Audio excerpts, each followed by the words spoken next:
इस वीडियो के जरिए आप लोगों को ये पता चल गया कि अगर किसी भी रेक्टेंगुलर ग्लास स्लैब से रेज ऑफ लाइट पास होती है तो इंसिडेंट रे एंड इमर्जेंट रे बिल्कुल पैरेलल होते हैं।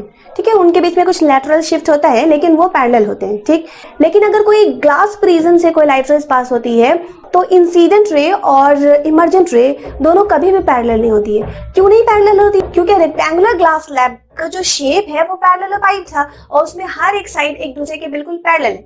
लेकिन ग्लास प्रिज्म में शेप, हर एक फेस का शेप ऑलमोस्ट ट्रायंगुलर शेप है और वो ट्रायंगुलर शेप है, यानी उसमें 3 साइड है और ये तीनों साइड एक दूसरे के बिल्कुल अनपैरेलल है। इसीलिए इंसिडेंट रे और इमर्जेंट रे पैरेलल नहीं होते, कुछ डेविएशन होते हैं। तो उस एंगल ऑफ डेविएशन का वैल्यू हमारे पास क्या आया? Delta equal to I1 plus I2 minus A। अब हमें देखना है कि ये जो वैल्यू है ये किस पर डिपेंड करती है?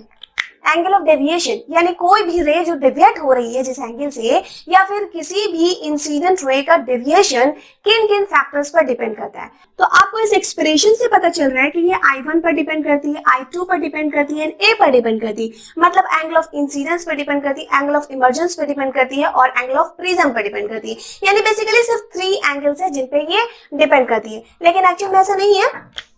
वो क्या क्या फैक्टर्स है जिन पर ये डिपेंड करती है?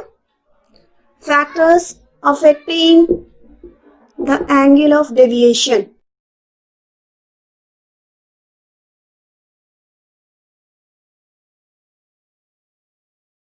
क्या क्या फैक्टर्स है?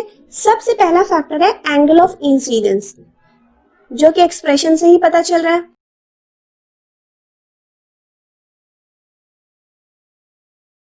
तो बच्चे, ये एंगल ऑफ डेविएशन किन किन फैक्टर्स पर डिपेंड करता है? उनमें से एक फैक्टर है एंगल ऑफ इंसिडेंस। तो अभी इस एक्सप्रेशन को देखकर ऐसा लग रहा है कि एंगल ऑफ इंसिडेंस को अगर हम इंक्रीज करेंगे तो एंगल ऑफ डेविएशन भी इंक्रीज होना चाहिए, और अगर एंगल ऑफ इंसिडेंस को डिक्रीज करेंगे तो एंगल ऑफ डेविएशन भी डिक्रीज होना चाहिए। तो चलो हम देखते हैं कि ऐसा होता है या नहीं होता है। अभी मैं आपको एक ग्राफ दिखाऊंगी, उस ग्राफ के जरिए एक्सप्लेन करने की कोशिश करूंगी कि कैसे angle of deviation angle of incidence पर डिपेंड करता है। ठीक है, और वो ग्राफ एक एक्सपेरिमेंट के जरिए आता है। वो एक्सपेरिमेंट आप क्लास 12 में करोगे, और क्लास 12 में थोड़ा सा है जो शायद आपको पूरे तरीके से कॉन्सेप्ट को क्लियर नहीं हो पाएगा। लेकिन अगर आप ग्रेजुएशन में जाओगी, ग्रेजुएशन में अगर आप कभी फिजिक्स ऑनर्स करती हो तो ऑप्टिक्स ब्रांच में ये वाला प्रैक्टिकल जरूर करोगी। जब आप कभी वो वाला एक्सपेरिमेंट करोगे तो ये कॉन्सेप्ट आपका, जो अभी मैं ग्राफ बताने वाली हूँ, वो ग्राफ एकदम 100% आपको क्लियर जरूर हो जाएगा। अभी देखो यहाँ पे मैं ग्राफ ड्रॉ कर रही हूँ। मान लो एक्सपेरिमेंट के दौरान मैंने क्या किया, डिफरेंट एंगल ऑफ इंसिडेंस पे मैंने ऑब्जर्व किया कि इमर्जेंट रे का डेविएशन किस तरह का हो रहा है। तो हमारे पास मान लो कि कुछ डेटा है, उस एंगल ऑफ इंसिडेंस और एंगल ऑफ डेविएशन का कुछ डेटा है बाय एक्सपेरिमेंट, और उस डेटा को अगर हम प्लॉट करेंगे तो देखो हमारे पास किस तरह का ग्राफ आएगा। एक्स एक्सिस पे एंगल ऑफ इंसिडेंस को प्लॉट करेंगे और वाई एक्सिस पे एंगल ऑफ डेविएशन को प्लॉट करेंगे। उसके बाद जब हम ग्राफ को प्लॉट करेंगे तो करीब करीब कुछ इस तरह का ग्राफ आएगा। अब देखो इसका क्या मतलब है।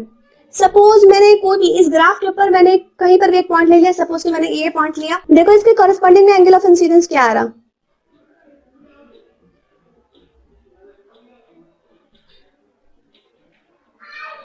ये देखो ये आ रहा एंगल ऑफ इंसिडेंस। मान लो ये I1 है और ये आया डेल्टा 1।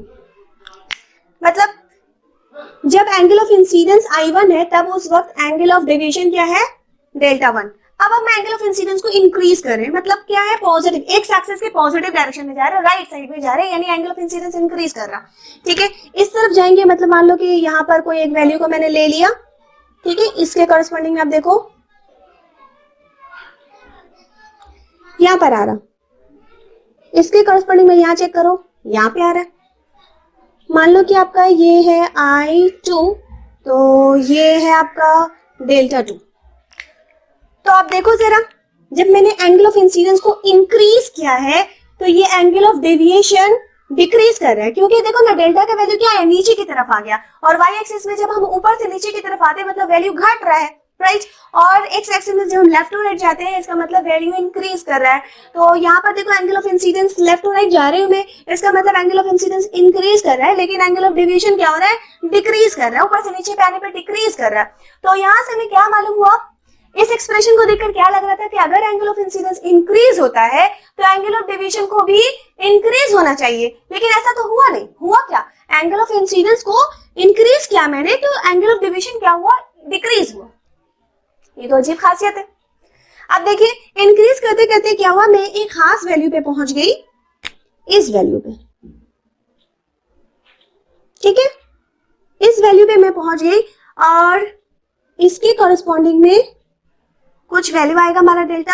अब ये एक ऐसा पॉइंट है, ये एक ऐसा पॉइंट है कि इसके बाद अगर 0.1 एंगल भी इंक्रीज हुआ, इसके बाद एंगल ऑफ इंसिडेंस का अगर 0.001 डिग्री भी इंक्रीज हुआ तो further angle of deviation decrease नहीं होगा बल्कि वो इंक्रीज होगा। जैसे कि मान लो मैं यहां पर दिखा रही हूं आपको ये वाला पॉइंट, तो इसके कॉरेस्पॉन्डिंग में क्या हुआ, देखिए आप, एंगल ऑफ इंसिडेंस इंक्रीज हुआ, लेकिन अब देखिए अब क्या हो रहा, एंगल ऑफ डेविएशन इंक्रीज हो रहा, डिक्रीज नहीं हो रहा। मतलब क्या है, ये एक ऐसा पॉइंट है, मैं इस पॉइंट को मान लेती हूँ आई डेल्टा मान लेती हूँ, राइट, ठीक है, आई डेल्टा। तो आई डेल्टा एक ऐसा एंगल ऑफ इंसिडेंस है जिससे 0.1 डिग्री भी इंक्रीज होने से एंगल ऑफ डेविएशन डिक्रीज नहीं होता है बल्कि वो इंक्रीज होता है। मतलब वो इनिशियल केस के बिल्कुल ही अपोजिट हो गया। पहले क्या होता था, एंगल ऑफ इंसिडेंस को हम इंक्रीज कर रहे थे तो एंगल ऑफ डेविएशन डिक्रीज हो रहा था, लेकिन अब क्या हो रहा है,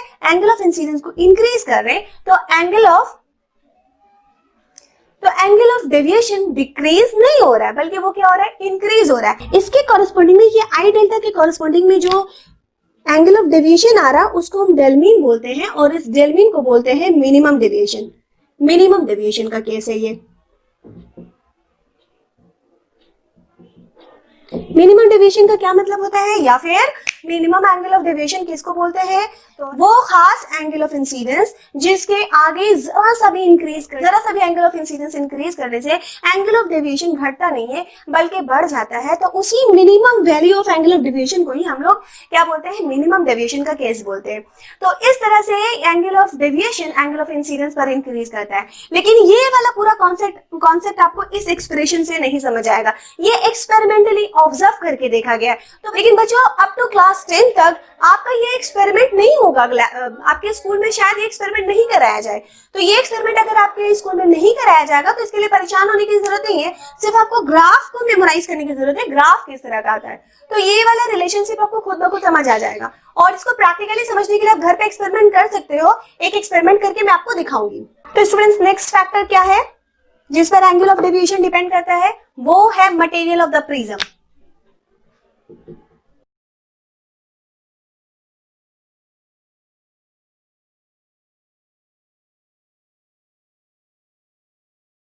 वो क्या है, मटेरियल ऑफ द प्रिज्म, या फिर आप बोलो refractive index of the prism.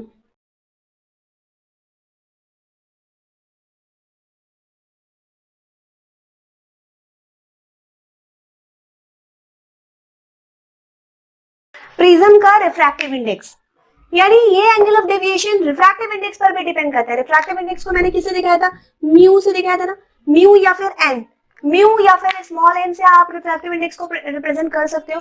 तो ये angle of deviation refractive index पर डिपेंड करता है। आपने रिफ्रैक्टिव इंडेक्स वाला वीडियो नहीं देखा है तो डिस्क्रिप्शन में लिंक दिए हुए हैं, आप वहां से रिफ्रैक्टिव इंडेक्स वाला वीडियो जरूर देख लीजिए ताकि आपको ये वाला पॉइंट समझने में दिक्कत ना हो। क्योंकि अगर आप ये नहीं जानते हो कि रिफ्रैक्टिव इंडेक्स क्या है और रिफ्रैक्टिव इंडेक्स और रिफ्रैक्शन ऑफ लाइट में क्या रिलेशनशिप है, ये अगर आप नहीं जानते हो तो आपको ये वाला टॉपिक समझने में बहुत ज्यादा प्रॉब्लम होगा। अगर आप इस वीडियो को बार बार भी देख लो, 5 बार देख लो, 6 बार देख लो, 10 बार देख लो, जितनी बार देखना है देख लो, अगर आपको ये नहीं पता कि रिफ्रैक्टिव इंडेक्स क्या है तो आपको ये टॉपिक कभी भी समझ में नहीं आएगा। इसलिए पहले वो वाला वीडियो देख लो, डिस्क्रिप्शन में लिंक दिए हुए।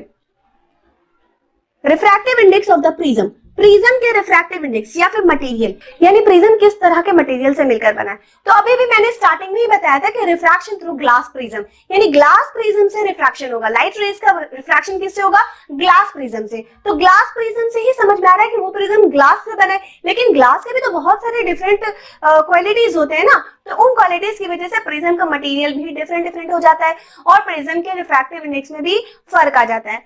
जितना ज्यादा रिफ्रैक्टिव इंडेक्स होगा उतना ज्यादा एंगल ऑफ डेविएशन होगा। ठीक है। जितना ज्यादा रिफ्रैक्टिव इंडेक्स होगा, यानी किसी मटेरियल का या फिर किसी प्रिज्म के मटेरियल का रिफ्रैक्टिव इंडेक्स जितना बड़ा होगा, जितना ज्यादा होगा, उतना ज्यादा एंगल ऑफ डेविएशन होगा। और जितना ज्यादा कम होगा रिफ्रैक्टिव इंडेक्स का वैल्यू, उतना ज्यादा एंगल ऑफ डेविएशन का भी वैल्यू कम होगा। अभी देखो बच्चों, एंगल ऑफ डेविएशन को मैंने डेल्टा से दिखाया और रिफ्रैक्टिव इंडेक्स को मैंने किसे दिखाया, म्यू से।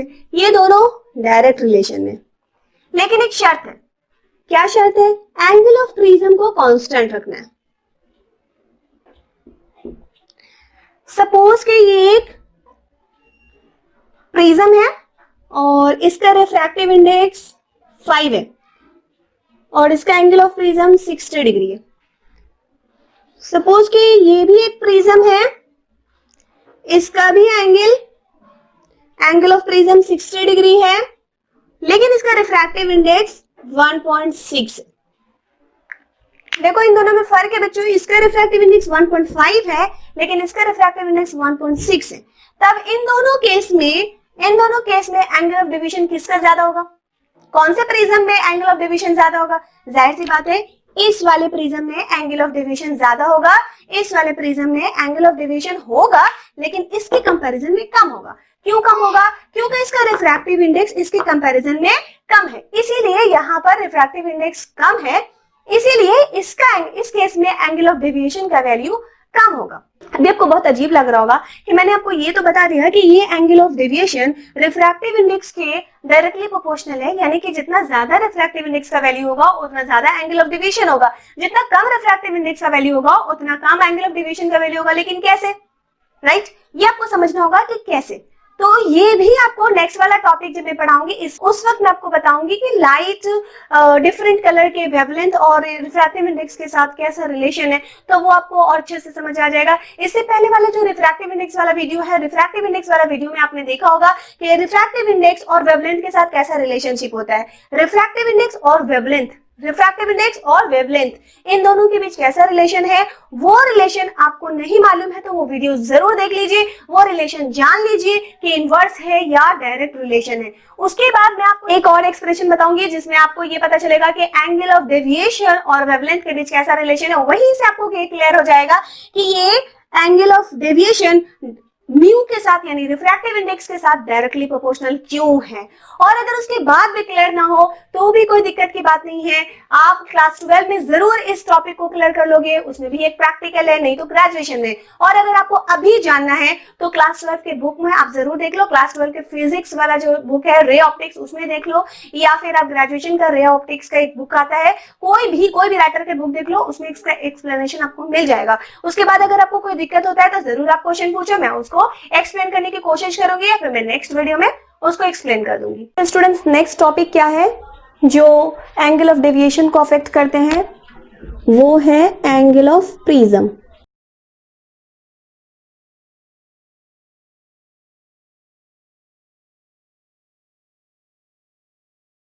एंगल ऑफ प्रिज्म, मान लेते हैं कि ये क्या है, प्रिंसिपल सेक्शन ऑफ प्रिज्म, और ये वाला एंगल ऑफ प्रिज्म है। तो बच्चों देखो, इस एक्सप्रेशन को देखकर ऐसा लग रहा है कि अगर ए का वैल्यू बढ़ता है तो डेल्टा का वैल्यू घटना चाहिए।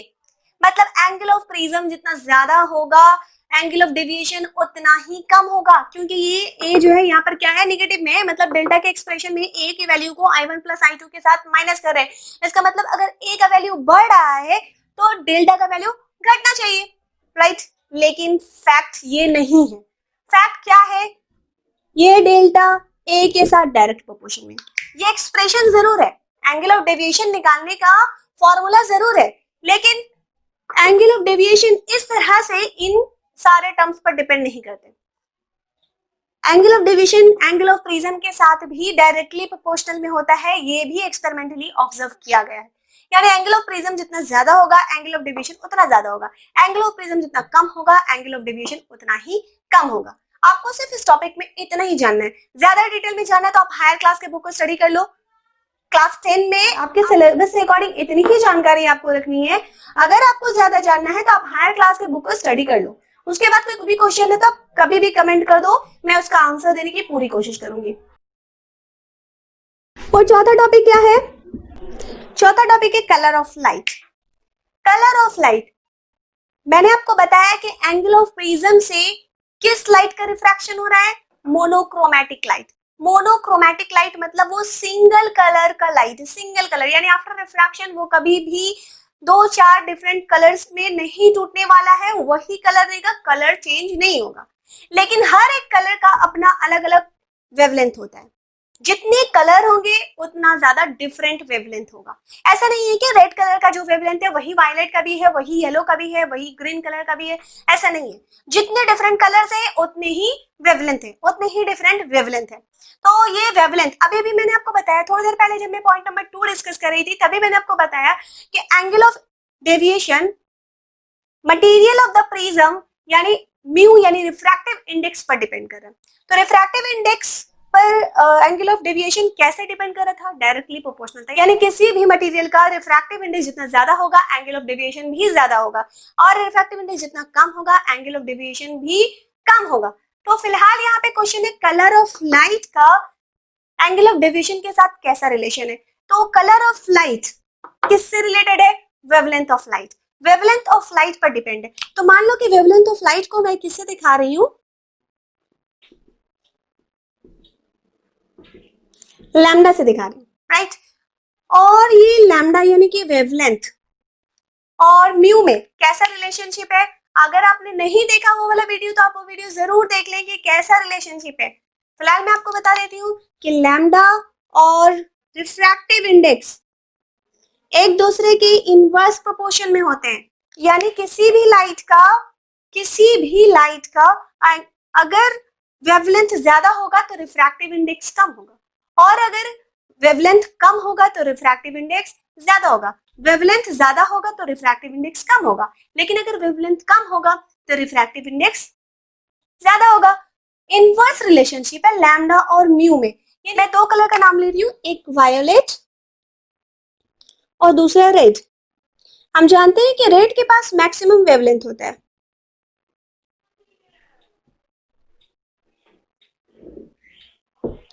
और वायलेट के पास मिनिमम वेवलेंथ होता है। रेड के पास मैक्सिमम वेवलेंथ होता है और वायलेट के पास मिनिमम वेवलेंथ होता है। यानी वायलेट के लिए रिफ्रैक्टिव इंडेक्स ज्यादा होगा और रेड के लिए रिफ्रैक्टिव इंडेक्स कम होगा। बच्चों मैंने आपको अभी भी बताया है, पॉइंट नंबर 2 में मैंने आपको बताया कि एंगल ऑफ डेविएशन और रिफ्रैक्टिव इंडेक्स एक दूसरे के डायरेक्टली प्रोपोर्शनल में, मतलब रिफ्रैक्टिव इंडेक्स बढ़ेगा तो एंगल ऑफ डेविएशन बढ़ेगा, रिफ्रैक्टिव इंडेक्स घटेगा तो एंगल ऑफ डेविएशन भी घटेगा। अभी मैं बात कर रही हूँ वायलेट एंड रेड की। वायलेट के लिए वेवलेंथ कम है लेकिन रेड के लिए वेवलेंथ ज्यादा है। वायलेट का वेवलेंथ क्या है, कम है, मिनिमम है, सबसे कम है, और रेड के लिए क्या है, मैक्सिमम है। रेड का मैक्सिमम है, यानी कि रेड के लिए रिफ्रैक्टिव इंडेक्स कम है, मिनिमम है। रेड के लिए क्या हो जा रहा है, रिफ्रैक्टिव इंडेक्स, इसके लिए रिफ्रैक्टिव इंडेक्स क्या हो जा रहा है, मिनिमम हो जा रहा है, क्योंकि ये उल्टा रिलेशन है ना, इसलिए मिनिमम है। तो अगर रेड के लिए म्यू रेड हमेशा लेस देन होगा, किससे, म्यू वायलेट से। तो हम बोल सकते हैं रेड के लिए, रेड कलर के लिए एंगल ऑफ डेविएशन, ये एंगल ऑफ डेविएशन का वैल्यू क्या होगा, सबसे कम होगा। क्यों कम होगा, क्योंकि रिफ्रैक्टिव इंडेक्स उसका सबसे कम है। क्यों रिफ्रैक्टिव इंडेक्स रेड कलर का सबसे कम है, इसलिए कम है क्योंकि उसका वेवलेंथ सबसे ज्यादा है। तो बच्चों रेड कलर का डेविएशन सबसे कम हो रहा है। रेड कलर का डेविएशन सबसे कम क्यों हो रहा है, क्योंकि रेड कलर का म्यू रिफ्रैक्टिव इंडेक्स सबसे कम है, और रिफ्रैक्टिव इंडेक्स रेड कलर के लिए कम क्यों है, क्योंकि उसका वेवलेंथ सबसे ज्यादा है। तो ये रेड कलर के लिए हो गया। अब अगर वायलेट कलर के लिए आप देखो, वायलेट कलर के लिए अगर आप देखना चाहो तो वायलेट कलर का क्या होता है, वायलेट कलर का वेवलेंथ सबसे कम है। वायलेट कलर का वेवलेंथ सबसे कम है, इसका मतलब क्या हो जा रहा है, रिफ्रैक्टिव इंडेक्स वायलेट के लिए सबसे ज्यादा होगा। रिफ्रैक्टिव इंडेक्स वायलेट के लिए ज्यादा होगा, इसका मतलब एंगल ऑफ डेविएशन भी वायलेट के लिए सबसे ज्यादा होता है। तो बच्चों आपने देखा होगा कि ट्रैफिक सिग्नल के लिए रेड लाइट या फिर डेंजर सिग्नल के लिए रेड लाइट यूज किया जाता है। ये जो रेड कलर है ना, ये रेड कलर, ये लीस्ट डेविएट होता है, लीस्ट डेविएट यानी सबसे कम डेविएट होता है। इसीलिए रेड लाइट को ट्रैफिक सिग्नल या फिर कोई डेंजर सिग्नल के लिए यूज किया जाता है, ताकि वो जल्दी पहुंच सके, क्योंकि वो डेविएशन कम होता है ना उसमें, इसलिए, और उसका वेवलेंथ सबसे ज्यादा होता है, मतलब वो ज्यादा से ज्यादा डिस्टेंस को कवर कर सकता है।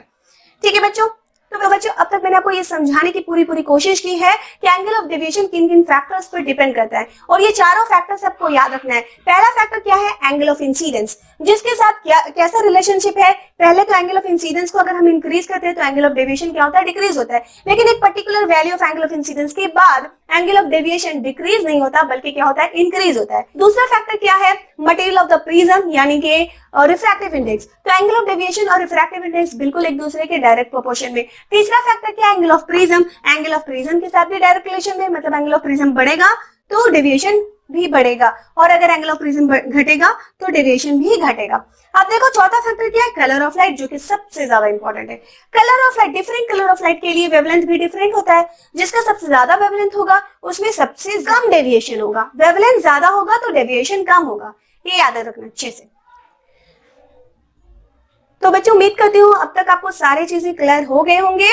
अब हम लोग पढ़ेंगे कि ये रिफ्रैक्शन ऑफ लाइट, जो रिफ्रैक्शन ऑफ लाइट हो रहा है, इसका रियल लाइफ में कहाँ कहाँ पर एप्लीकेशन है, उसको हम कहाँ यूज कर सकते हैं। रियल लाइफ में डिफरेंट फेनोमेना है जो इस रिफ्रैक्शन ऑफ लाइट से जुड़ी हुई है।